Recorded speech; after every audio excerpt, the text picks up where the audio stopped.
주셔서 감사하며 예수님의 이름으로 기도합니다. 아멘. 마태복음 강의 114번째 제자, 그도 역시 제자이다 라는 제목으로 하나님 말씀 증거합니다. 마태복음은 제자도의 아주 정석입니다. 제자도의 교과서라고 할 수 있습니다. 모든 족속으로 제자 삼으라는 그런 명령이 다 복음서 중에서 마태복음만 사실은 나와 있습니다. 그리고 제자가 누구인가, 어떻게 살아야 되는가, 우리 그리스도인이 어떻게 살아야 되는가, 바울 서신을 비롯한 신약성경에 많이 나와 있지만 가장 정확한 것은 산상수훈의 내용이고요. 그리고 마태복음에는 그런 제자의 삶에 대해서 전반적으로 나와 있고, 오늘 그 마지막 순간, 예수님 마지막 돌아가신 순간에도 그 제자가 기록되어 있습니다. 그도 역시 제자라고 하면서 제자가 과연 누구인가를 알려주고 있는 것이죠.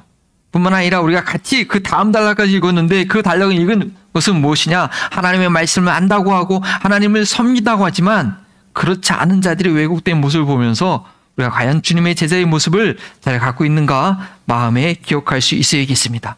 예수님의 제자는 누구인가? 오늘 말씀을 통해서 이것을 마음에 새기기 원합니다. 함께 읽겠습니다. 예수 그리스도의 제자는 실패를 끌어안고 소망 가운데 행한다 입니다. 한 부자가 왔다. 오늘 본문 말씀에 모든 것이 끝난 것 같은 그런 죽음이라는 부정할 수 없는 현실 앞에서도 묵묵히 자신이 감당해야 할 것을 감당한 그런 예수님의 제자의 모습을 보게 됩니다. 그런 예수님의 제자가 되기에 무척 어려운 조건 가운데 있었고, 또한 예수님의 제자됨을 드러내기에는 좀 곤란한 상황 가운데 있던 자였습니다. 그러나 그가 진정한 예수님의 제자였음을 예수님의 죽음 앞에서 보여줍니다. 세상적으로 본다고 하면 다 끝난 게임, 이제 9회 말 사람들 다 털털 털고 다 손먹고 야구장을 떠나는 그 순간 가운데 마지막까지 그 자리를 지키면서 응원을 보낸 자이죠. 마지막 다 끝난 게임에서 자기의 소중한 패를 던진 것과 같습니다. 바로 57절에 아리마대 출신의 부자 요셉이라는 사람을 마태는 소개합니다. 그리고 그도 역시 예수님의 제자였다라고 말합니다. 그도 역시라는 그런 단어에서 우리는 상황적으로 두 가지 의미를 발견하게 됩니다. 첫 번째는 그가 부자였음에도 불구하고 예수님의 제자였다는 것이죠. 예수님께서는 한 부자 청년에게 너희 모든 소유를 팔아서 나를 따라오라고 사도와 같은 그런 위치의 그 부르심을 그에게 했지만, 그가 부자인 고로 근심하여 돌아갔다 하는 그 상황을 보면서 부자가 천국에 들어가기가 낙타가 어디에 들어가는 것보다 더 어렵다? 바늘귀에 들어가는 것보다 더 어렵다. 지난주에도 제가 살짝 바느질을 했는데, 그렇게 부자가 천국에 간다는 것이 너무나 어렵다고 주님께서는 이미 가르쳐 주셨습니다. 이 땅에 살아가면서 부족함 없이 모든 것을 누리면서 그 부요함보다, 그 편안함보다 하나님을 더 의지하고 그것을 진리로 붙잡고 끝까지 지킨다는 것은 정말 어렵다는 것이죠. 아주 드문 경우입니다. 그런데 아리마대 요새, 이는 부자였는데 그도 예수님의 제자였다는 것입니다. 진실로 예수님을 따라가는 제자였습니다. 예수님의 시신을 장사하기 위해서 한 번도 사용하지 않은 그런 개인 소유의 쇠 무덤을 예수님을 위해서 내놓았습니다. 당시 장례 문화는 한국과 좀 다른데요. 큰 돌로 된 굴을 팠습니다. 그리고 그 무덤 안에 그거는 그 집과 창고 같은 것입니다. 그래서 여러 시신들을 이렇게 층계로 이렇게 차라리 이렇게 놨습니다. 그렇게 안치할 수 있는 공간을 마련해 놓은 곳입니다. 그리고 1년이 지나면 어떻게 돼요? 그 시신이 다 썩겠죠? 그러면 순서대로 썩은 시신, 이 뼈만 다시 다 걷어들여가지고 집안 가까이에 이렇게 안치해 놓았다고 합니다.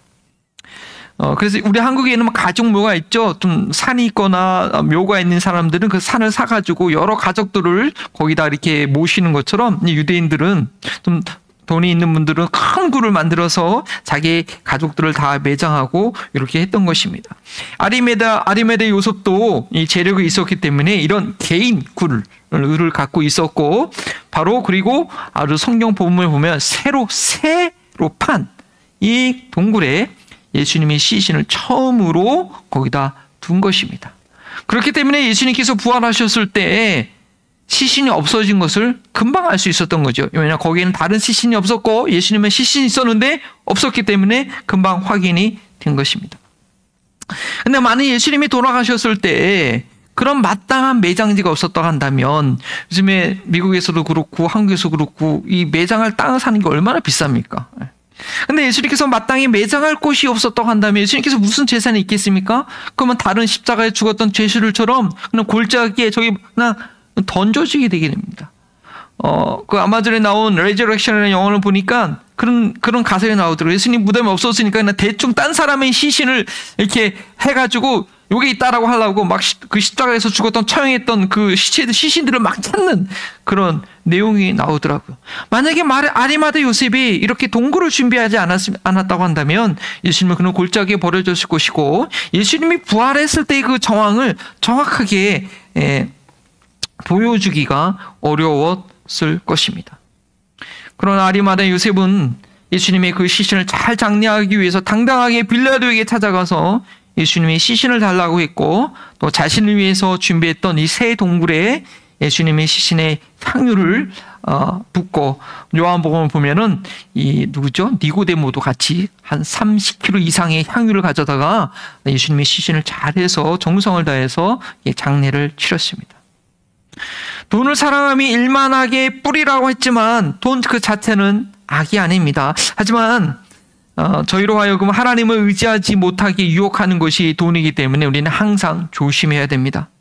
하나님 나라를 위해서 맡겨진 것으로 알고 자신을 위해서 자신의 즐거움 위해서 조금이라도 낭비되는 것이 없나 우리는 조심하면서 꼭 필요한 곳에 지혜롭게 아주 그런 믿음으로 사용해야 됩니다.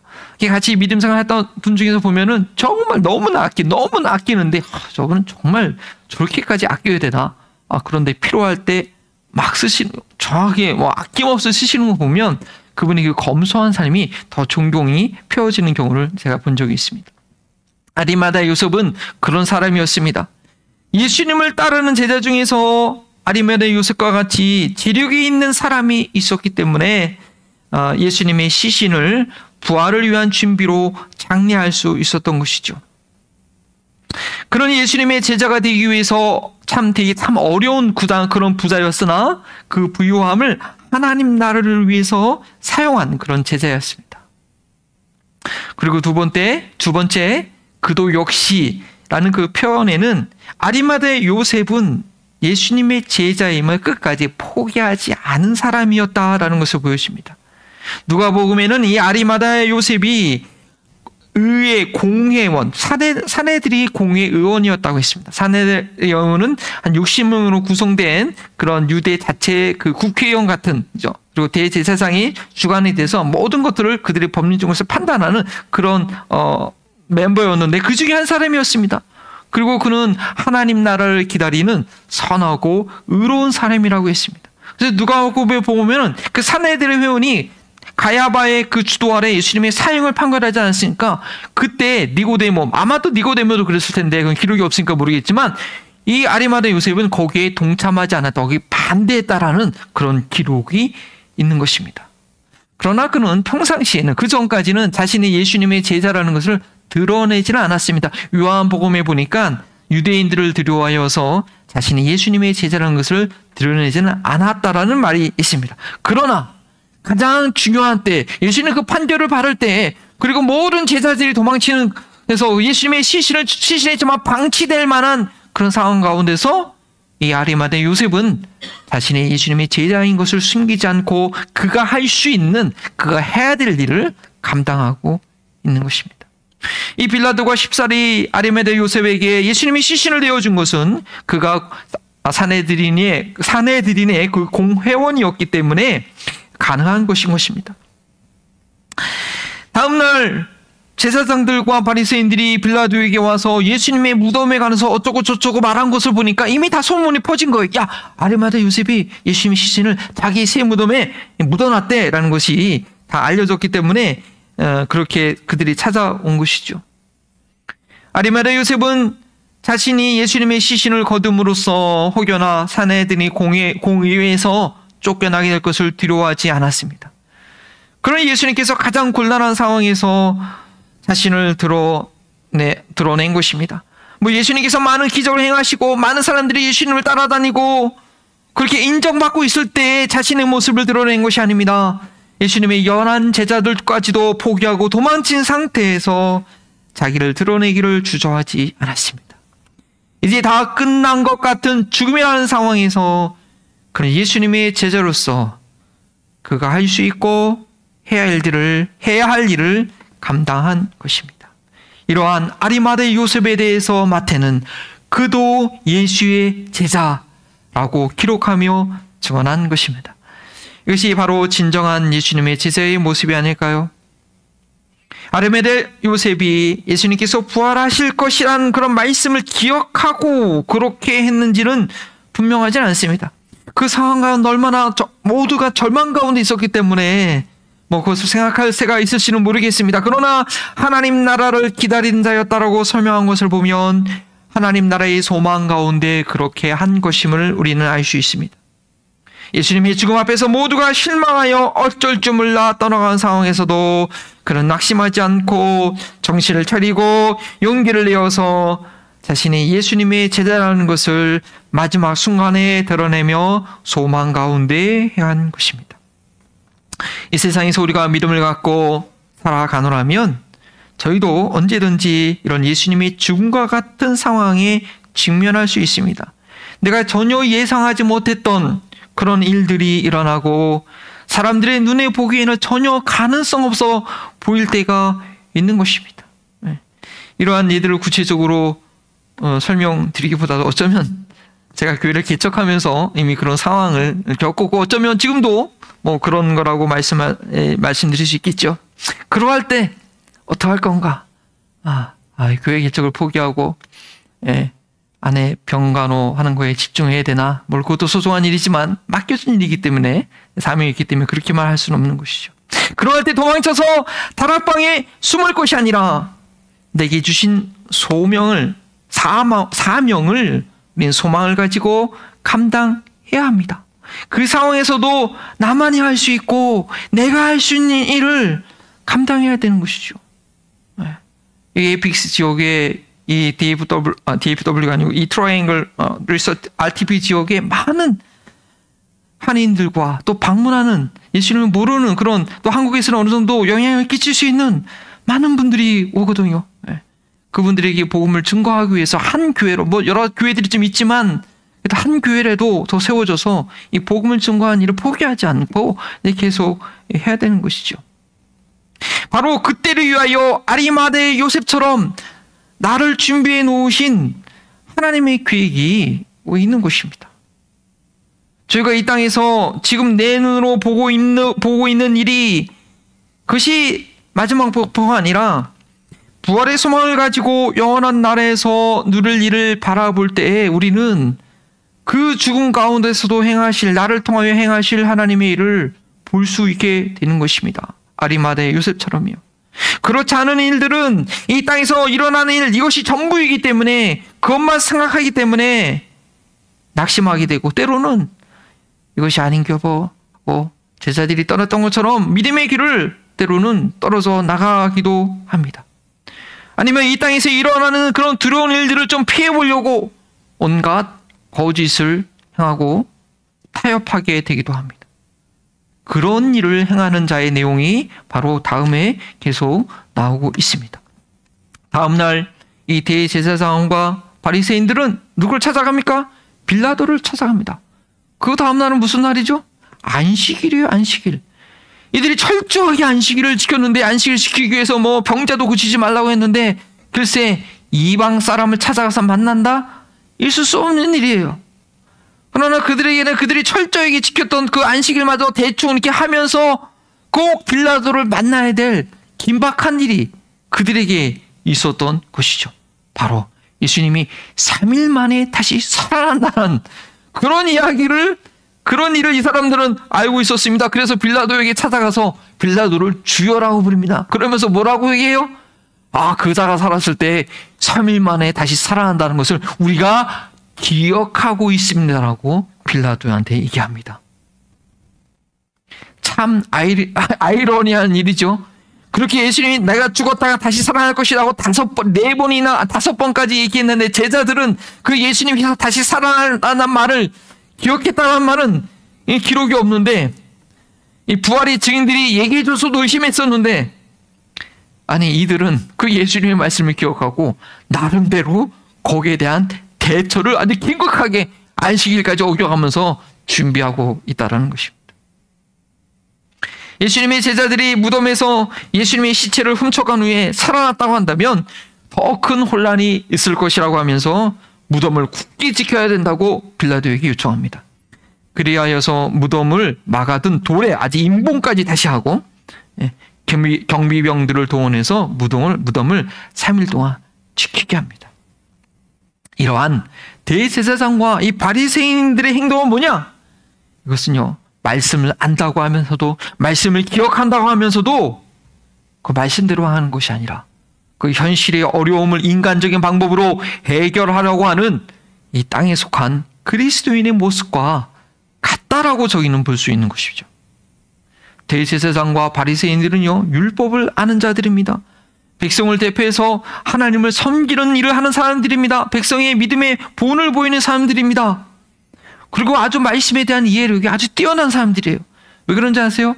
이 바리새인들이요, 예수님이 죽는 과정에는 전혀 나타나지가 않아요. 그런데 오늘 이 순간에만 오늘 본문에 나타나는 이유는 뭐냐? 예수님의 무덤을 3일 동안 지켜야 된다는 것을 유일하게 깨닫고 아는 이들이었기 때문에 이들이 나타난 거예요. 왜냐면 이 사람들이요, 예수님께 나타나서 놀라운 표적을 구했거든요. 당신이 그리스도라는 표적을 우리에게 보여주십시오. 바리새인들이 요청하니까 예수님이 뭐라고 얘기해요? 너희에게 보여줄 표적은 요나의 표적밖에 없다. 요나가 물고기 뱃속에서 3일 밤낮을 있었던 것 같이 인자도 그러하겠다라고 얘기했었거든요. 그래? 요나가 밤낮 3일 있었던 것처럼 예수님도 그렇게 있겠다? 요나가 나중에 물고기 배에서 나왔거든요. 그러니까 예수님도 다시 나올 것이 다시 부활할 것이라는 것을 이들이 부활에 대해서 자세히 가르쳐 주지도 않았는데도 캐치를 해낸 거예요. 얼마나 말씀에 대한 이해력이 뛰어난 사람인지 모르겠습니다. 그리고 그 상황을 지금 준비하고 있는 것이죠. 그러나 그들의 준비는 무엇입니까? 그러나 그들은 부활을 믿지 않았습니다. 알고 있는 말씀을 가지고, 깨달은 그 말씀을 가지고 자기들의 필요를 채울 뿐입니다. 말씀에 순복하기보다는 말씀을 자기들의 필요를 채우는 그런 수단에 불과했습니다. 우리가 말씀을 갖고 기도할 때 때로는 조심해야 되는 것입니다. 그래서 이러한 사람들은 사도 바울은 뭐라고 얘기했느냐? 바로 십자가의 원수로 행하는 사람이라고 빌서 3장 18절 19절에 얘기하고 있는데요.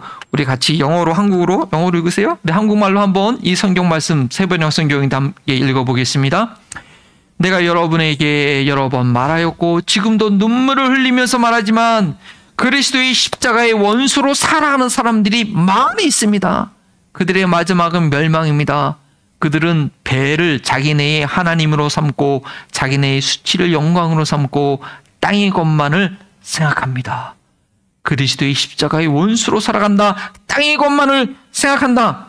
바울이요, 이것을 불신자들, 교회 밖에 있는 사람들, 예수님 모르는 사람들에 대해서 얘기한 게 아니에요. 그 빌립보 지역에 있는 많은 교회들 가운데 그런 사람들이 좀 있을 거다 아니고 많다라고 경고하고 그들을 본받지 말라고 얘기하고 있는 것입니다. 우리를 본받으라고 그렇게 얘기하고 있는 것이죠.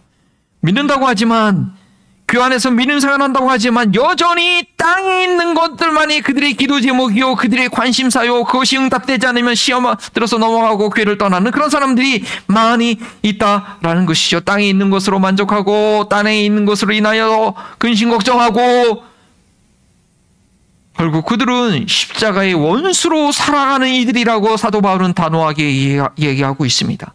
결국 그들의 신은 그들의 배, their God is their belly. 그들의 식욕을, 그들의 만족을 태우는 것이 그들의 신이었습니다. 땅 위에서 잘 먹고 잘 사는 것이 그들의 믿음 생활의 유일한 목표이기 때문입니다. 그들이 기도하고 그들이 믿음 생활하면 그럴수록 그들은 십자가의 원수로 살아가게 된다라는 것입니다. 부활의 영광, 영원한 나라에서의 삶을 준비할 믿음의 안목이 없습니다. 하나님 나라 위에서 십자가를 진다는 것은 상상도 할 수 없습니다. 그렇기 때문에 그들의 믿음 생활은 하면 할수록, 그런 사람들이 직분을 차지하면 차지할수록, 그런 사람들이 목회를 하면 할수록 십자가의 원수가 되고 마는 것입니다. 물론 하나님을 알아가는 과정 중에 이 땅의 피로들을 하나님이 공급해 주는 것을 경험하면서, 이 땅의 피로들을 채워주는 것을 경험하면서 하나님을 알아가게 됩니다. 더 이상 이 땅의 것을 의지하지 않게 되죠. 그런데 계속 그렇게 하나님을 요술램 지니처럼 이용하게 하는 그 자리에 머물게 되면 안 된다는 것입니다. 땅의 것에 만족하는 자리에만, 이 세상의 문제 해결하는 것에만 머물러 있으면 안 된다는 것이죠. 더 저 하늘을 향해서 나아갈 수 있어야 되는 것이죠. 그러한 믿음을 가지고, 땅에 머물러 있는 그런 믿음을 가지고는 아리마대 요셉과 같은 제자의 모습을 보여줄 수 없습니다. 그런 예수님이 죽음 앞에서도 담대하게 제자의 모습을 보여주었습니다. 십자가의 죽음을 결코 실패로 여기지 않았습니다. 그런 죽음을 짊어지는 자가 되었습니다. 자신의 값비싼 새 무덤을 예수님의 시신을 위해 내어드리며 예수님의 부활을 준비하는 소망 가운데 있었습니다. 예수님을 죽음으로 몰아넣고 마치 자기들이 승리한 것 같이 환호를 부르던 이들의 예수님께서 말씀하신 것이 생각이 났지만 그 말씀을 믿는 이들은 아니었습니다.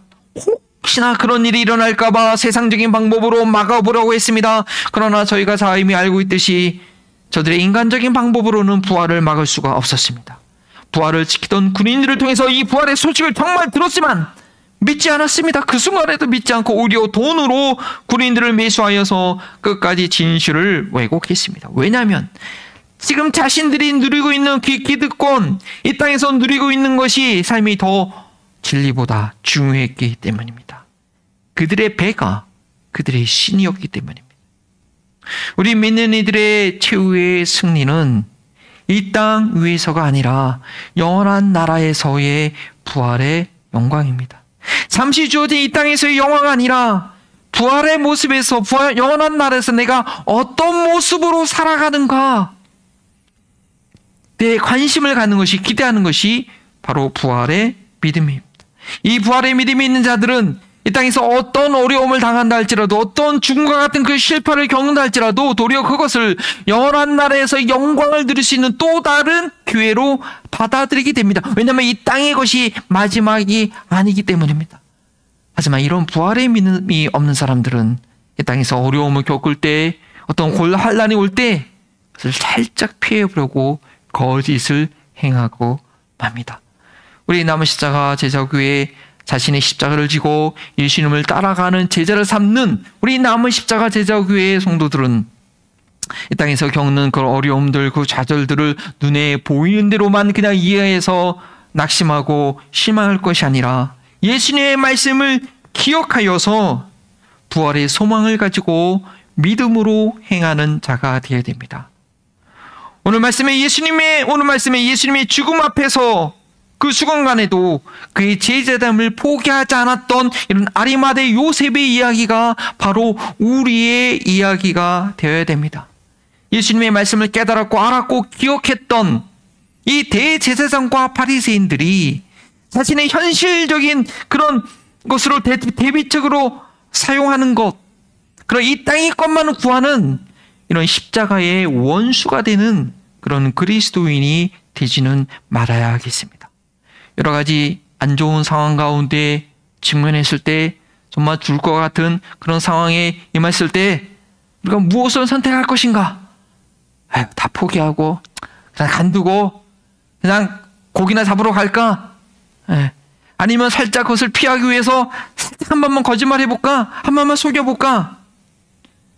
아니면 묵묵히 그 제자로서의 십자가를 지고 있을 것인가? 교회가 개척되는 이유요, 문 닫는 교회들이 많습니다. 한 2, 3년 해보고, 사실 솔직히 말하면 저희 가족들 저한테 아빠 몇 년까지 해볼 거야? 몇 년까지 해보고 당기고, I don't know. 모르는 거죠. 그것이 아니라 정말로 우리의 삶에 아주 그 어떤 큰 일 가운데 어떻게 할 건가를 생각하는 것이 아니라 우리 삶의 작은 부분에 있어서도 세상 근심, 염려, 걱정하는 것이 아니고 주님의 말씀으로 인하여서 십자가를 지는 선택을 하는 것이 우리의 매일의 삶이 된다고 한다면 예수님의 죽음과 같은 그런 현실을, 그 큰 일을 맞이한다 할지라도 우리 부활의 선택을 소망하는 그리스도인이 될 줄 믿습니다. 기도하시겠습니다. 주님, 정말 예수님의 죽음과 같은 그 현실이 우리 가운데, 또 우리 공동체 가운데, 이 세상 가운데 많이 일어나고 있습니다. 그러한다 할지라도 우리는 이 땅의 일이 전부가 아니기 때문에, 영원한 부활의 소망과 영광이 있기 때문에, 하나님의 완전한 나라가 뜻이 하늘에서 이룬 것 같이 이 땅에 이루어질 그 나라가, 그 때가 있기 때문에 소망을 놓치지 않는 저희들 되기 원합니다.